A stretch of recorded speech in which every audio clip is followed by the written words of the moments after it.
Boa noite a todos. Que a luz do Mestre Jesus esteja conosco. E o nosso tema de hoje, que é proposto pela casa, é que falássemos um pouquinho sobre um texto de Emmanuel, que está contido num livro, Psicografia de Chico Xavier, chamado Roteiro. E esse texto, no Círculo da Matéria, lá Emmanuel nos chama atenção a justamente aquilo que o Luciano falou aqui no começo, na introdução.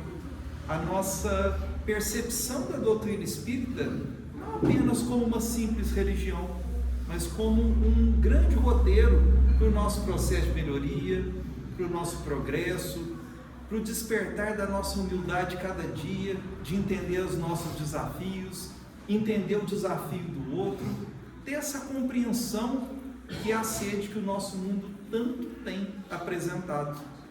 Porque a gente vê que as dores são intensas em todos nós, mas quando a gente tem a compreensão nossa, a gente também desperta a compreensão para a dor do outro, e a gente começa a compreender os melhores caminhos. E é esse o papel da doutrina dos Espíritos na nossa vida. Então o texto, ele nos chama a duas percepções básicas.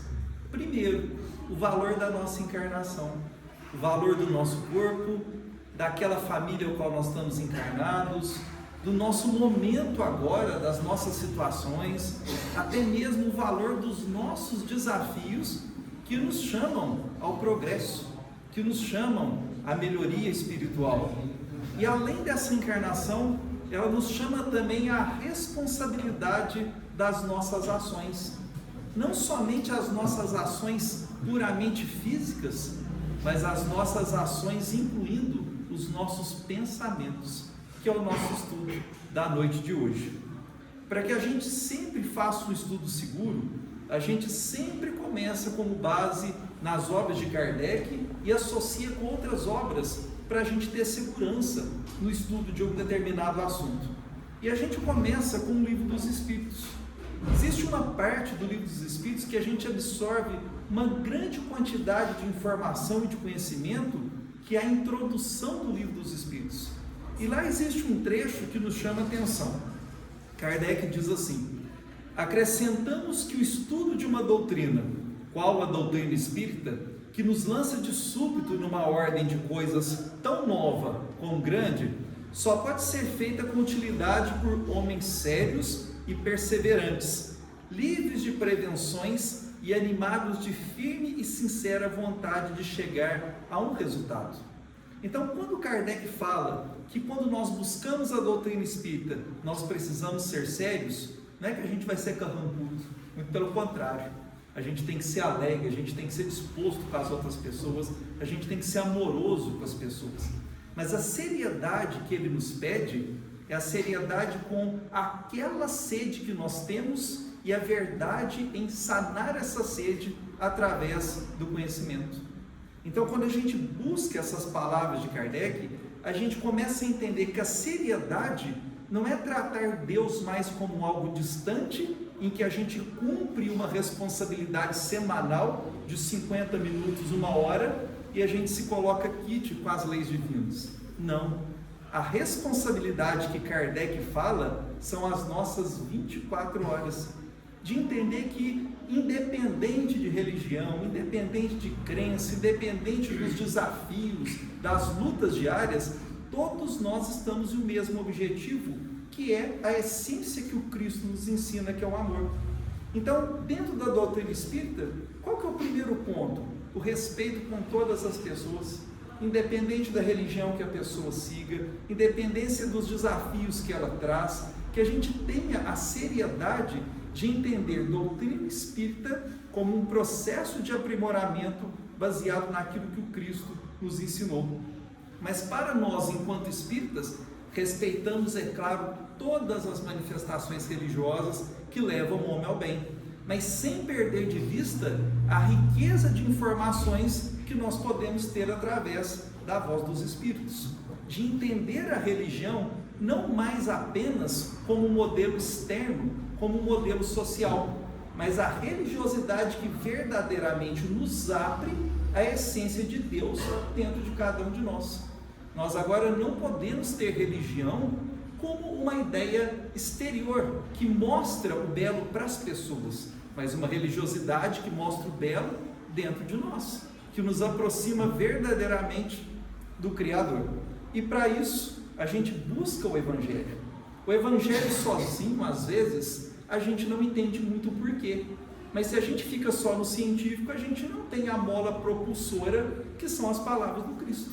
Então, quando Cristo nos fala que o ponto primordial é a humildade, porque vai lançar contra os principais desafios da humanidade, que é o orgulho e a vaidade, ele não fala do orgulho e da vaidade do outro, mas fala do nosso, da gente quando precisa aceitar qual que é o nosso desafio, qual que é a dor que a gente traz, aonde que a gente tem que aceitar que a gente erra, e é ali que a gente vai mirar a nossa humildade através dessa compreensão das palavras de Jesus. Então, para que a gente comece esse entendimento, do que o Emmanuel fala sobre o nosso estado aqui enquanto encarnado, nós precisamos buscar 3 definições iniciais em Kardec para nos dar o subsídio de uma compreensão melhor do que o Emmanuel nos traz. Então a gente vai buscar aqui algumas informações em Kardec. A primeira, a gente busca em um livro que chama O que é o Espiritismo, no capítulo 2. E lá Kardec nos fala aqui, no item 10, há, pois, no homem 3 elementos essenciais. E ele diz: a alma, que é o princípio inteligente, que reside o pensamento, a vontade, o senso moral; o corpo, que é o invólucro material, que o espírito em relação ao mundo exterior; e o perispírito, que é o invólucro fluídico leve e imponderável, servindo de laço intermediário entre o espírito e o corpo. Então, imaginemos que a mão é essa criação divina, que somos todos nós aqui, que somos o espírito, que é o princípio inteligente. Então, é aqui que nós temos o pensamento, é aqui que nós temos a nossa vontade. Só que para que a gente consiga expressar isso enquanto encarnado, nós precisamos de um corpo físico. Então, se eu quero mexer a minha mão e mexer o meu braço, a gente fala, o cérebro vai mandar uma informação. Mas antes disso teve um desejo, um princípio inteligente, que é o espírito. O cérebro é apenas uma máquina que traduz as vontades que o espírito carrega. Então a gente tem o espírito, que é o ser inteligente, o princípio inteligente, o corpo, que nós temos momentaneamente agora, feito da matéria do planeta Terra, e que quando nós desencarnamos, nós deixamos essa matéria aqui, mas existe a ligação entre o corpo e o espírito, que é o chamado perispírito, e ele é semimaterial, ele é um corpo fluídico, podemos dizer assim. E o ponto mais importante, ele é o elo entre espírito e corpo.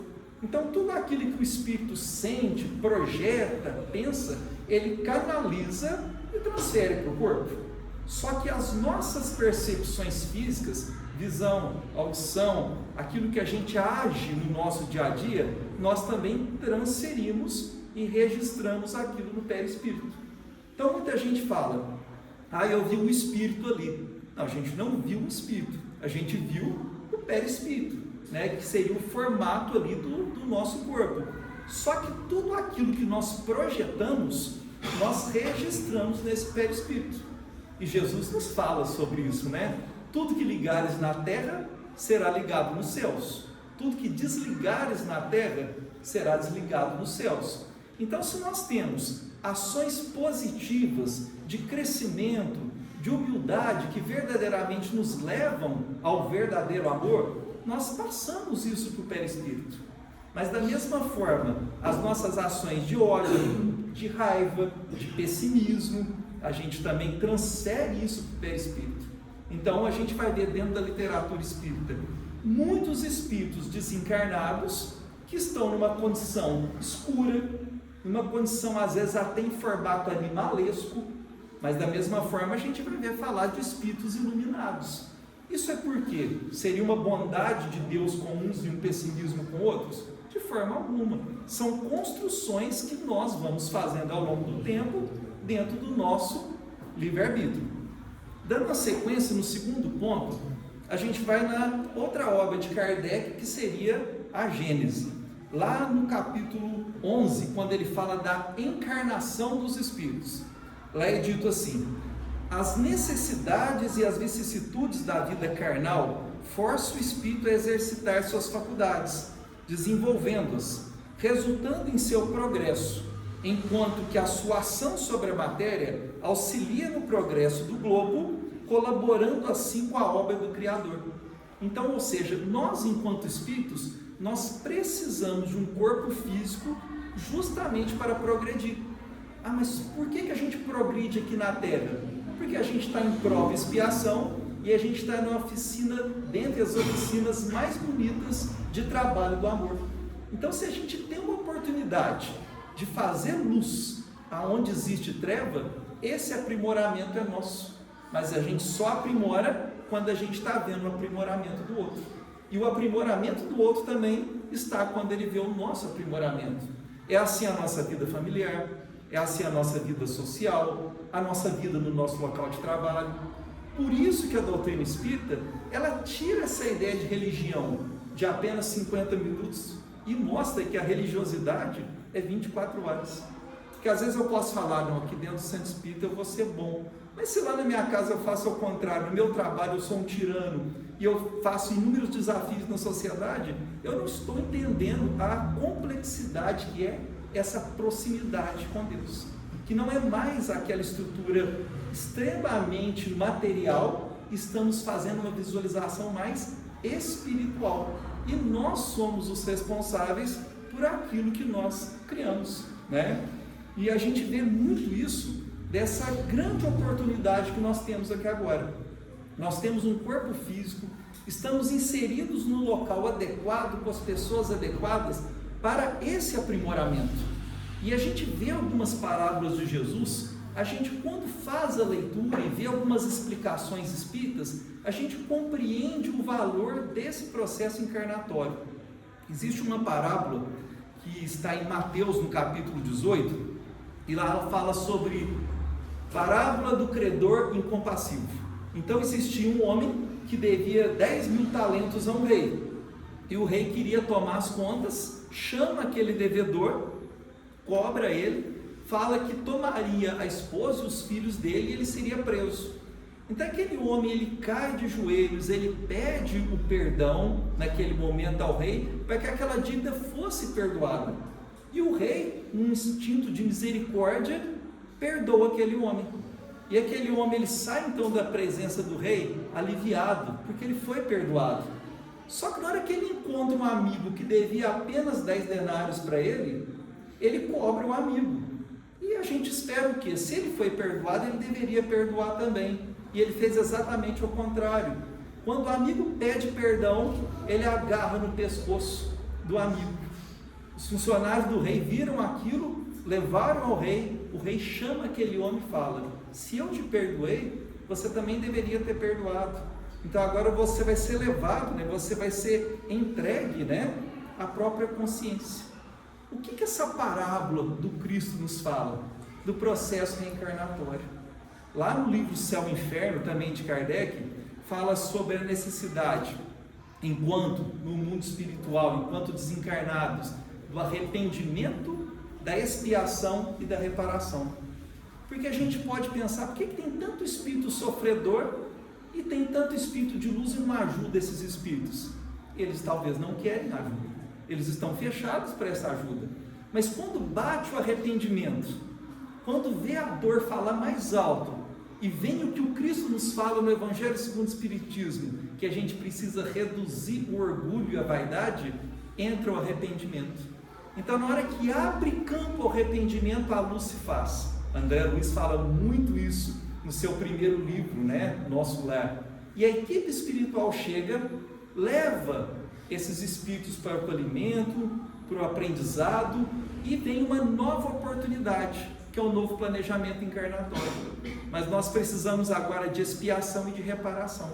Então a gente reencarna por quê? Porque nós arrependemos de muitas dores do passado. E agora a gente vai encontrar essas dores, não para sofrer, não para pagar dívida, mas para nos responsabilizarmos, para a gente colocar a mão e tirar aquele espinho que um dia no passado nós também colocamos. Então, quando aquele jovem, aquele senhor, ele é perdoado pelo rei, é o momento em que as dívidas receberam uma misericórdia, e ele vai receber um novo corpo físico. Mas com esse novo corpo físico, ele também precisa aprender a perdoar dívidas. Então aqui estamos, e a gente vê o nosso mundo, né? Às vezes a gente, mesmo com o livro espírita, a gente está brigando com a religião do outro, a gente está criticando a forma de compreensão do outro, a gente briga no trânsito, a gente briga na profissão, a gente briga com o vizinho e por aí vai. Só que a gente pensa, por que essas coisas estão acontecendo? Será que são do nosso passado ou são do nosso hoje? Será que não é uma fórmula para que a gente entenda a necessidade do amor e para que a gente seja um exemplo de amor ali na nossa caminhada? E um terceiro ponto para a gente voltar para Emmanuel está também no livro A Gênese, capítulo 14, Fluidos. Talvez é um dos capítulos mais interessantes, porque ele mostra que as nossas relações, os nossos pensamentos, eles são vivos. Então lá Kardec fala que nós manipulamos os fluidos através dos nossos pensamentos.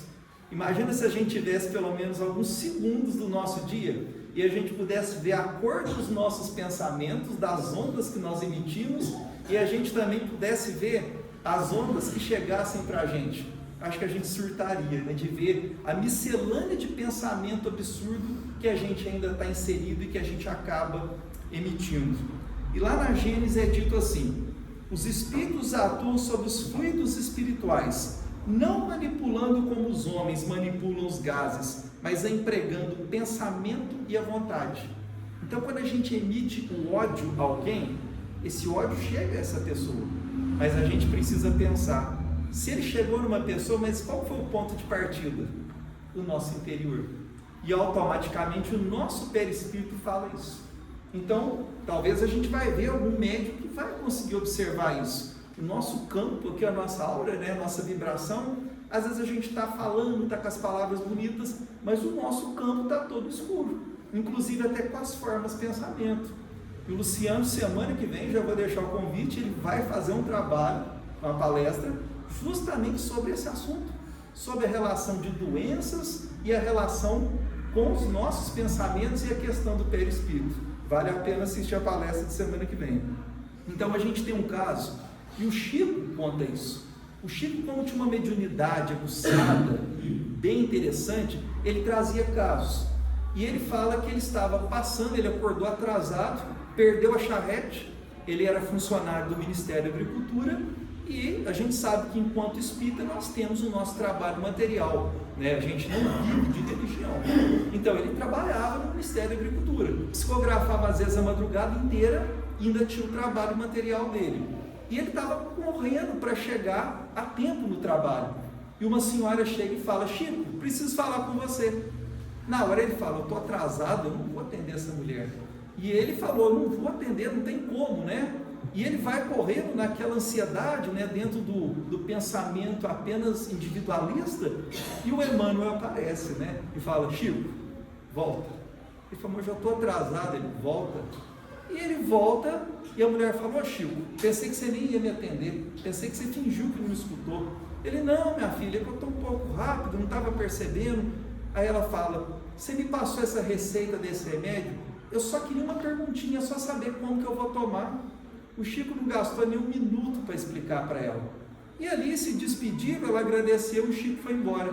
Aí o Emmanuel pega e fala para o Chico: agora para de novo e olha para trás. Olha a carga de fluidos daquela mulher que está chegando em você. Diz que eram vibrações do pensamento dela, de gratidão para o Chico, e aquilo vinha como luz para o Chico. E ele falou: e se você tivesse falado coisas absurdas para ela, ou tivesse trabalhado somente com o seu egoísmo, ou com o seu orgulho, ou sua vaidade, que tipo de pensamento estaria chegando em você? Aí a gente pega esse ensinamento, a gente traz para os nossos dias, né?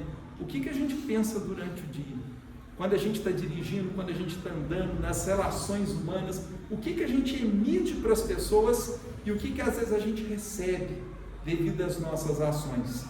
Então, feita essa análise do perispírito, da questão dos fluidos e dos pensamentos, a gente conclui com uma questão do Livro dos Espíritos, que é a questão 89. Lá é dito assim: quando o pensamento está em alguma parte, a alma também aí está, pois é a alma que pensa. Então a gente volta na condição que a gente viu aqui em Kardec.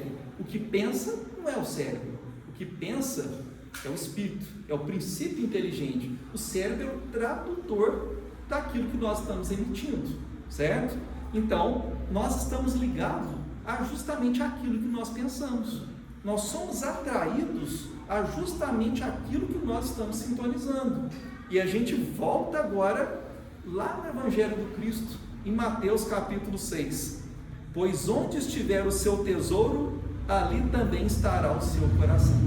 Ou seja, muitas coisas nos chegam e às vezes a gente xinga, muita coisa que a gente passa, muita dificuldade, mas o que nós pensamos?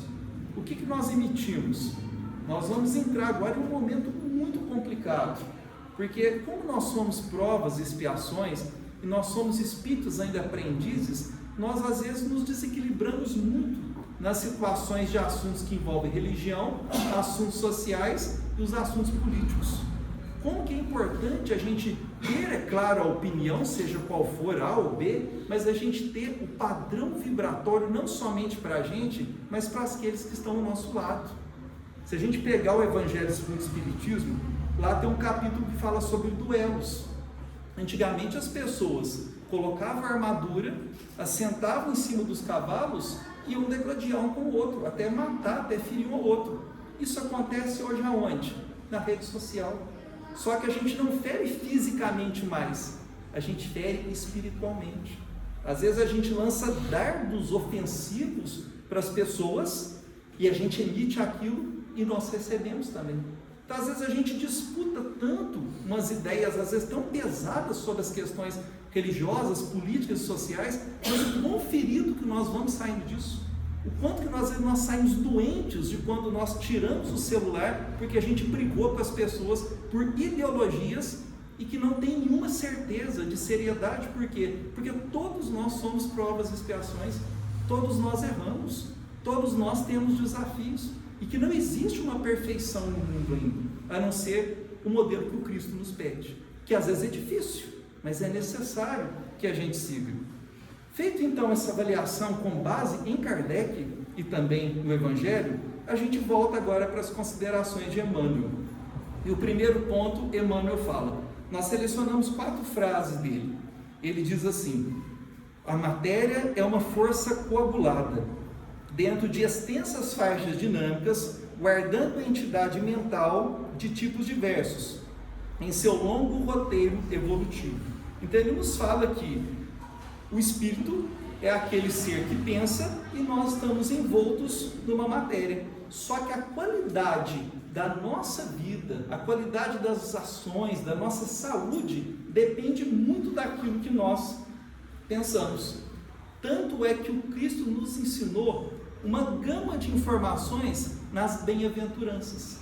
Se a gente abrir o capítulo 5 do Evangelho segundo o Espiritismo, vai estar colocado: bem-aventurados os pobres de espírito, ou seja, os humildes. Bem-aventurados os mansos. Bem-aventurados os misericordiosos. Bem-aventurados os limpos de coração. Bem-aventurados os pacificadores. Às vezes está aquela, a gente usa até as linguagens, está tendo uma treta lá, né? Está tendo uma briga. A gente prefere fazer o quê? Eu vou ficar em silêncio. Para a sociedade, a gente é fraco. Para a sociedade, a gente é pobre. Mas na visão de quem estuda um pouquinho de doutrina espírita, nós estamos ganhando. Porque é como se a gente blindasse daquela energia pesada, comandasse os nossos pensamentos e mantesse o nosso padrão vibratório. É como se a gente tivesse, claro, as nossas opiniões, as nossas argumentações, mas a gente pensa: eu vou ferir alguma pessoa com isso? O meu objetivo é ferir as pessoas que estão do lado? Então melhor o silêncio, né? E o ponto que a gente pode observar também na segunda frase que ele coloca: a energia mental é o fermento vivo que improvisa, altera, constringe, alarga, assimila, desassimila, integra, pulveriza ou recompõe a matéria de todas as nossas dimensões. Então a gente entende que muitos sofrimentos que nós angariamos na nossa existência vêm de acordo com os nossos pensamentos. Aí a gente vem com esse livro aqui, ó. Estava conversando há pouco com o Luciano da importância desse livro. O autor é o Zalmino Zimmermann, né? Parece uma Bíblia. O assunto é só perispírito. Então é um livro assim que nem deu para estudar ele inteiro, porque ele carrega uma gama de informações, e o benefício que o Zalmino Zimmermann trouxe para a doutrina espírita com essa obra aqui é fantástico. Então ele fala sobre as propriedades do nosso perispírito, que é aquilo que liga o espírito com o nosso corpo. Então a gente vai pensar, nossa, eu já li um livro que o espírito assumiu uma condição meio que de animal, devido à carga que aquele espírito tem de ódio, por exemplo, ele pode fazer isso. Da mesma forma, a gente já leu que tem espírito que tem uma propriedade luminosa. Eu já ouvi falar que teve um espírito que manifestou e parece que deu um cheiro de perfume na sala. Mas teve já manifestação que teve até um odor, por exemplo. Tudo isso são propriedades do perispírito. Mas existe uma que é chamada de capacidade refletora. E ele diz assim, ó: o perispírito é suscetível de refletir a glória ou a viciação da mente. Por isso, a atividade mental nos marca o perispírito, identificando a nossa real posição evolutiva. Então, ou seja, o nosso perispírito, ele reflete exatamente aquilo que nós pensamos. Então, nós podemos ter cargas que vão buscar um aprimoramento de luz, ou escuridões ou pontos, que podem, na verdade, mostrar a pequenez do nosso pensamento. E aí a gente amplia isso. Muitas situações que decorrem do nosso dia a dia, de alegria, de paz, de harmonia, podem ser reflexos do nosso pensamento. Mas muito também dos nossos desequilíbrios durante algum momento da vida também podem ser devido ao tipo de pensamento. Por isso que a doutrina espírita é avaliar os pensamentos. Não é aquela religião de marcar ponto, é as 24 horas, são as 24 horas que a gente precisa estar refletindo qual o nosso comportamento para com as pessoas e com nós mesmos, E um terceiro ponto, Emmanuel fala: por isso mesmo somos o que decidimos, somos aquilo que possuímos, o que desejamos, estamos onde preferimos e encontramos a vitória ou a derrota, a estagnação conforme imaginamos. Então, quando nós entendemos que nós somos aquilo que nós emitimos, a gente entende que muitas vezes o mal que ocorre em nossas vidas, às vezes não é débito do passado, às vezes não é influência espiritual, porque existe uma vulgaridade dentro, às vezes, do meio espírita, é de achar que os problemas são ação e imperfeição de processo obsessivo. Às vezes nós mesmos nos obsidiamos com os nossos pensamentos desequilibrados. Às vezes aquela tristeza, aquela coisa ruim, aquele sentimento, influenciação espiritual, vou tomar um passe. Isso aí é coisa do passado. Às vezes não, é o nosso pensamento puramente materialista, de disputa, ideológico, que está sobrecarregando o nosso perispírito e está sendo transportado para o nosso corpo físico, Então a gente tem aqui, no capítulo 5 do Evangelho segundo o Espiritismo, o Espírito Adolfo coloca lá uma frase: o orgulho é o terrível adversário da humildade. Quando a gente aceita que a gente está errando e que o nosso pensamento não está legal, a gente começa a refletir: opa, está na hora de repensar a rota, está na hora de melhorar as atitudes. Será que o que eu fico falando para as pessoas, eu vivencio aquilo? Opa, então será que não é melhor então eu parar? Será que às vezes o que eu fico apontando para a pessoa, será que está fazendo bem para ela? Possivelmente também não está me fazendo bem. Avaliar aquilo que nós pensamos e aquilo que nós emitimos, As nossas raivas, o nosso ódio, porque nós somos os principais responsabilizados por essas ações. E existe aqui um livro essa autora, ela já desencarnou, mas ela deixou uma produção fantástica, que é a Sueli Caldas Schubert, e ela tem esse livro aqui, tem um que chama Transtornos Mentais, muito bom, e esse aqui que é Os Poderes da Mente, e ela coloca assim: a ação imunológica, ou seja, a defesa do nosso corpo, a ação imunológica do organismo desaparece sob a contínua descarga das forças perniciosas, abrindo espaço para as calamidades físicas e psicológicas. Então, até a imunidade do nosso corpo, Luciano vai falar isso semana que vem, até mesmo a ação de algumas glândulas, elas podem estar muito mais equilibradas de acordo com o nosso pensamento. Aí a gente vai na questão da prece, né? A explicação científica da prece, do comando dos pensamentos, da nossa ação diária, o quanto que isso influencia no nosso processo somático, no nosso corpo físico e às vezes até mesmo na nossa imunidade. E a gente entende que, por último, por nossa vez, cada dia proclamamos com as nossas ideias, atitudes, palavras e atos: faça-se o destino, e a vida nos traz aquilo que dela reclamamos. Então a gente vai caminhando para o nosso ponto final, compreendendo a responsabilidade que é estar encarnado e a oportunidade que nós temos de gerar luz ou de gerar a escuridão.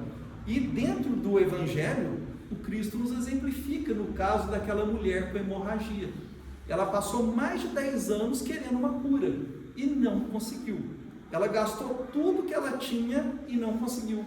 Mas na hora que ela para e fica sabendo que o Cristo iria passar com uma multidão, ela fala: se eu pelo menos tocar nas vestes daquele homem, eu vou ser curada. E chega aquela multidão, Jesus no meio da multidão, ela atravessa aquela multidão, toca nas vestes de Jesus. Jesus tem a percepção disso, olha e pergunta: quem me tocou? Ninguém sabia quem tocou. Na verdade, a gente busca muito a ideia do milagre, né? E esse livro aqui, ó, ele nos traz toda a explicação que o milagre, gente, ele não existe. O que existe, na verdade, é a transmissão de pensamento, o que existe é a fé, é, na verdade, a manipulação de fluido. E Jesus fala isso, quando explica aqui nesse livro, né? Que Jesus, ele vê uma carga fluídica saindo dele, um espírito gigante, né, em termos fluidos, ele sente aquela carga fluídica saindo dele e indo para alguém. Quando ele olha para aquela mulher, ele diz: a tua fé te salvou.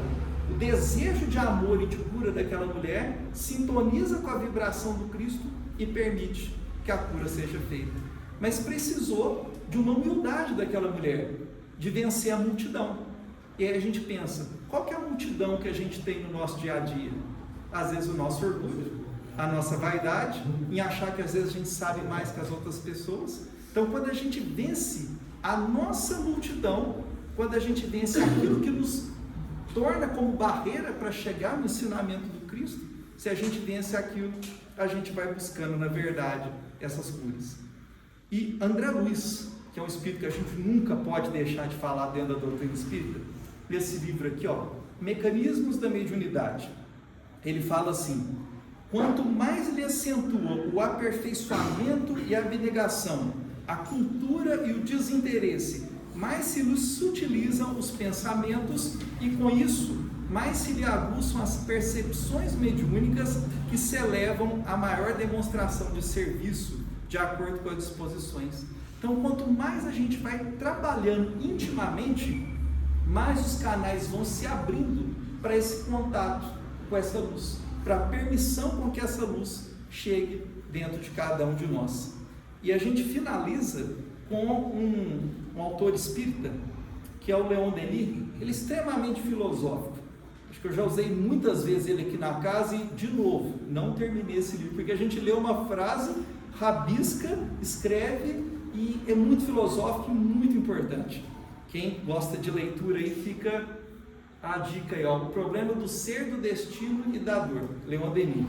E ele fala assim: a felicidade não está nas coisas externas, nem nos acasos do exterior, mas somente em nós mesmos, na vida interna que soubermos criar. Que importa que o céu esteja escuro por cima de nossas cabeças e os homens sejam ruins em volta de nós, se tivermos a luz na fronte, a alegria do bem e a liberdade moral no coração. Então a gente pensa, a gente quer alegria, né? Então a gente se arrebenta às vezes na busca material, às vezes a gente passa por cima de pessoas, a gente disputa por muita coisa e a felicidade não chega. né? E às vezes a gente vê que a simplicidade, talvez, de uma prece bem feita, de um desejo de bem para alguém, é aquilo que ilumina a nossa existência. Então, que nós possamos retornar ao nosso lar valorizando este corpo físico que aqui recebemos. Estamos num momento glorioso de aprimoramento e que possamos fazer deste veículo um veículo de luz, através dos bons pensamentos que nós pudermos emitir. E aqui dentro da casa, no momento de uma reunião como essa, nós sabemos agora que o pensamento ele é vida. Nós podemos transportar o nosso pensamento, manipular esses fluidos, como Kardec nos fala na Gênese, e direcioná-los para onde existe a tristeza, para onde existe a doença, para onde existe o ódio. E aí a gente pode pensar talvez em um mundo melhor. E quando nós nos unimos, Jesus nos fala isso, onde estiverem reunidos 2 ou mais, Ele estaria no meio de nós, que nós possamos emanar os nossos pensamentos agora para um mundo melhor, para um mundo mais sereno, mais calmo, mais sorridente, mais amigo e verdadeiramente dentro daquele amor que Cristo nos pede. Que nós possamos também pensar no nosso lar, nos nossos familiares, que nós não estamos imandados ao acaso, ao nosso local de trabalho, e agradecer por mais um dia da nossa existência. Que Jesus nos abençoe.